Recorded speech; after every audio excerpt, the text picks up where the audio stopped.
Munkundire nsubire ndabahe mwiriwe mwese canke mwaramutse bivanye naho buri umwe wese dukurikirana aherereye. Mwese mudukurikira muherereye ku mugabane w'Abanyamerika, muri Canada, bari muri Mexico, muri ngaho mu mugabane w'i Buraya, Ubufaransa, Ubwongereza, Allemagne, Belgique, muri ngaha muri Kenya, Uganda, Afrique du Sud, Mozambique, Zambia, Tanzania, Rwanda, Congo, muri ngaha mu gihugu cacu c'Uburundi, intara, amakomine, imitumba, ubucimbiri, imisozi bigiye bitandukanye bivanye naho buri umwe wese adukurikirana aherereye. Mwese ndabahaye kaze. Fyonda subscribe niba ukoresha ururimi rw'icongereza canke niba ukoresha ururimi rw'igifaransa urafyonda sabone, hama uracuja ngaha iburyo urafyonda no kwa kantu kameze nk'agakengeri. Amakuru, ibiganiro dutoza umwanya ku mwanya bizoja bigushikira aho uzoba uherereye hose kw'isi. Amakuru agezweko ariko aravugwa ngaha mu gihugu cacu c'Uburundi, ati ibintu 10 Ndayishimiye yisangije mu myaka 6 amaze ku butegetsi. Uyu munsi nibwo imyaka 6 nyine yarumanije arongoye Uburundi nk'umukuru w'igihugu. Imyaka yose aho yashitse kuri iyo ntebe canke muri ico kibanza ahejeje kwiba agatorwasa yari yatsinze amatora. Imyaka 6 yiwe y'ubutegetsi yaranzwe n'ibintu vyinshi cane. Ngaha kw'Isaha TV incamake ngufi ya bimwe mu vyaranze ubutegetsi bwa Varisito Ndayishimiye inyuma yo kwiba ingoma ya Gatorwasa. Bimwe biramaramaje, hakaba n'ibindi naho biramaramaje. Usanga vyanse ko wigumya ugatwenga. Amenyo aragutwenga arayawe. Icambere, Abarundi batwarwa n'umukuru w'igihugu batatoye. Uwari yatsinze amatora muri 2020 yari Agatorwasa. Burya kudeta zikorwa kwinshi, aho niho vyatanguriye gupfira biramaramaje. Ikigira kabiri, Ndayishimiye niwe yahitanye uwo yasubiriye muri 2020. Aya ni amateka yisangije kuko nta wundi yari bwakorere ivyo uwo asubiriye mu Burundi. Twaheruka uwuvuye ku butegetsi ari we amaze guhitana uwumusubiriye. Ibi navyo biramaramaje. Kuba Varisito Ndayishimiye yarishe umuhisi Petero Nkurunziza yifashishije canke akoresheje umupfumu Emmanuel Ntikazohera wo mu ntara ya Ruyigi. Ikigira gatatu, Ndayishimiye niwe yatanguje ubundi buhinga bw'ubusuma mu matora butari bwabeho mu Burundi. Ni iryambere uwutora yinjira mu kazu k'itora akinjirana n'umureretsi arerekera umukuru w'igihugu. Uyo mureretsi w'umukuru w'igihugu niwe aca yereka uwutora aho agema ikimenyetso. Twari tumenyereye amatora yibirwa mu biharuro gusa. Ibi navyo biramaramaje. Ikigira kane, Ndayishimiye ni umukuru w'igihugu wa mbere mu Burundi yabaye rurangiranwa mu kuraguza. Umupfumu wiwe yaramenyekanye. Ifoto n'imyidondoro yiwe birahari, biri ngaha ku murango. Uwo mupfumu nta wundi ni Emmanuel Ntikazohera wo mu ntara ya Ruyigi. Ifoto nayo yaragiye habona. Haheruka n'imanza muri sentare aho Ndayishimiye yitwariye umugabo yamwivye umupfumu wiwe. aya mateka ntamenyerewe ku baperezida, biramaramaje kandi biranatwengeje. Ikigira gatanu, Ndayishimiye niwe mukuru w'igihugu mu mateka y'Uburundi yamenyekanye ko yumvira umukenyezi wiwe gusumvya impanuro z'abashikiranganji, ngo ni kenshi ivyo yaraye apfunditse n'abategetsi avyuka yabihinduye kubera umukunzi wiwe Angelina Ndayishimiye yaravyanse. Vyarageze aho abategetsi bakomeye mu gihugu harimwo n'umushikiranganji wa mbere aterwa ubwoba n'umukunzi wa Varisito Ndayishimiye ariwe Angelina, maze perezida nawe akihorera. Biramaramaje kandi biratwengeje. Ikigira gatandatu, Ndayishimiye niwe wenyene mu baperezida bamaze gutwara Uburundi avuga ururimi atumva mu manama mpuzamakungu. Icongereza ntacazi, niyo gitaye umutwe ariko arikuramwo ubwenge akagisigatura, abatumire bakajorerwa. Biramaramaje kandi biranatwengeje. Ikigira indwi, nta wundi mukuru w'igihugu yari bwabwire abarundi ko atanezwe amarira yabo kubera wewe mu rugo iwe bitunganye. Ndayishimiye yarubahutse akindaga abarundi ko ibiciro vy'ibiribwa bitamuraje ishinga, ngo kuko wewe afise amatoni yavyo muri stoke imuhira, afite ingano aza arasya, afise ibiyobe aza arasya, afise ibigori aza ararya, afise amatone y'umuceri, afise impene, inkoko, imbata araza arya ico ashaka. Ibi navyo rwose biramaramaje.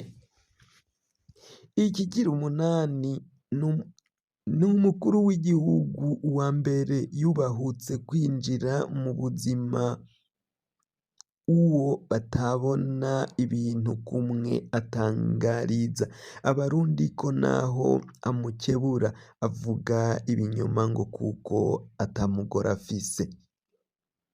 Abarundi bose bamuhaye induru, bamwe baramaramaye, abandi bisanga batwenze. Ndayishimiye ikigira icenda, Ndayishimiye niwe mukuru w'igihugu yahawe kurongora ishirahamwe rya Afurika, aca yiyita umukuru w'igihugu wa Afurika.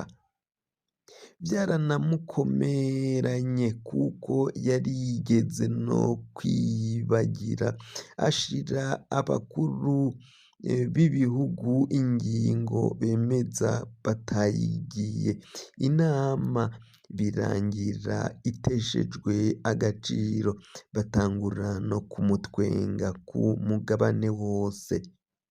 Biramaramaje uretse ko hari n'abisanze babitwenze. Ikigira icumi, Ndayishimiye yisangije wenyene mu bandi bakuru b'ibihugu batwaye Uburundi. Ndayishimiye niwe mukuru w'igihugu mu mateka y'Uburundi yubahutse kwiba urukomba amazi abashoye imitahe mu Burundi, gushika naho ategeka iperereza gucumita imigeto yokeje ishushe yarunguye mw'ivi kugira ngo baneshwe bamanike amaboko, kandi ari imitahe yabo bashoye ngaha mu gihugu c'Uburundi. Ibi navyo biramaramaje. Ibi vyose naho biruko, tugire ko tubibutsa ko Ndayishimiye ariko akora ibishoboka vyose kugira ngo Uburundi buzobe bumeze nka Chine mu mwaka w'ibihumbi 2040. bwongere bumere nk'Amerika mu mwaka w'ibihumbi 2060. Ivyo none hakibazwa Varisito Ndayishimiye ivyo azobishobora gute? Ni gute yobishikako? Nyamara abandanya kumaramaza nyine abarundi n'abarundikazi. Nyuma yaho imyaka 6 iheze vyamutaye kuw'amazi, yavuze kenshi ko ivyankenerwa bibuze mu gihugu abarundi bavyironderera, ngo kuko wewe ngo arabifise imuhira. Aherutse kandi no kubwira Yaga TV ko gutwara babimuhatiye ko atavyo ashaka.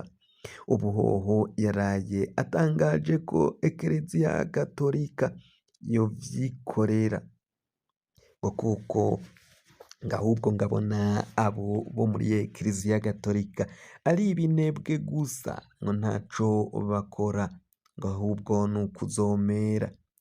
Umusenyeri Joachim Ntahondereye watwara diyosezi ya Ruyigi ya Muyinga Murantunga, nawe yavuye mu gacerere asubiza canke arishura kuri ayo majambo Varisito Ndayishimiye yashikirije. Varisito Ndayishimiye yatanguje igisabisho azomaramwo iminsi 3 ashimira Imana. Ico gisabisho yagitunganije mu ntumbero yo gushimira Imana ku myaka 6 amaze arongoye Uburundi. Ico gisabisho kiriko kibera muri diyoseze ya Muyinga muri Buhumuza. Tubibutse ko Ndayishimiye asigaje umwaka umwe rudende kugira ngo arangize ikiringo yatanguye muri 2020. No kuvuga ko guheza ibice vy'ababa 90% vy'umwanya utegekanijwe. Ico gisabisho rero kiri ku civugo kigira giti indongozi y'ukuri imenya gutora umuti w'ibibazo vy'abenegihugu. Ndugaye Twamugina. Iya Ekereziya Gatolika itavugira mu muvumbi ku muvumba, yatekereye Ndayishimiye impanuro z'inkoramutima. Musenyeri Joachim Ntahondereye yibukije Ndayishimiye ko indongozi bushitse itaganzwa n'umunoho w'amaronko, yisunga ukuri ikanarondera ineza y'abandi atagukumira. Ivyo nivyo Musenyeri Joachim Ntahondereye yahanuye Varisito Ndayishimiye muri ico gisabisho nyine kiriko kirabera muri diyoseze ya Muyinga, ngaho ni mu ntara shasha ya Buhumuza, ni mu buseruko bw'igihugu cacu c'Uburundi. Ivyo vyose rero nibiriko biragenda bivugwa ngaha, iyi nkuru tukazoyigarukako mu buryo bw'idonido, aho tuzobashikiriza ivyo vyavugiwe muri ico gisabisho kiriko kirabera i Muyinga, aho abasenyeri babandanya guhanura Varisito Ndayishimiye. Narirya Varisito Ndayishimiye biboneka ko atakumviriza impanuro agenda arahabwa n'abo basenyeri abepiskopi ba Ekereziya Gatolika ngaha mu gihugu c'Uburundi. Amakuru rero twari twabatunganirije kuri uyu mugoroba tukaba tuyahagarikiye ngaha. Wafyonda subscribe niba ukoresha ururimi rw'icongereza, canke se ugafyonda sabone niba ukoresha ururimi rw'igifaransa, hama uraca uja ngaho iburyo urafyonda no kwa kantu kameze nk'agakengeri.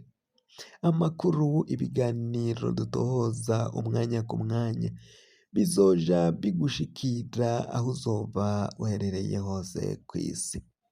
Mwe mwahejeje gufyonda subscribe kandi tukaba tubakengurukira cane, muri abo kubahwa. Amakuru yacu nakagaruka, nagahwane, ndabikebanuye, musigare amahoro, naho ubutaha. Umukama abandanye kuzigama abarundi n'abarundikazi, mugira aho muba mwubahwe.